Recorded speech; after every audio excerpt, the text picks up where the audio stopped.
Pastor, and so many times nag-usap kami, sabi niya na baka matulungan mo ang bayan natin, bakit di ka tumakbo ng presidente?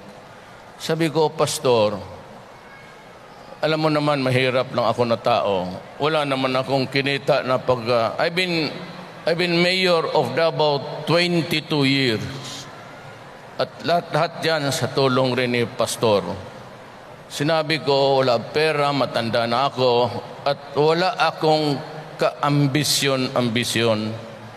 Huwag ho kayong ma-offend, po yun talaga ang totoo.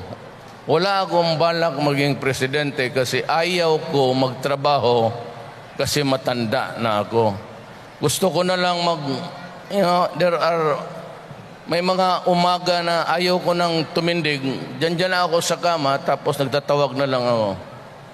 Parang gusto ko nang mag-enjoy. 70 years old, may mga sakit ako, may Barrett ako dahil sa inom, at dahil sa sigarilyo, may Berger's disease ako.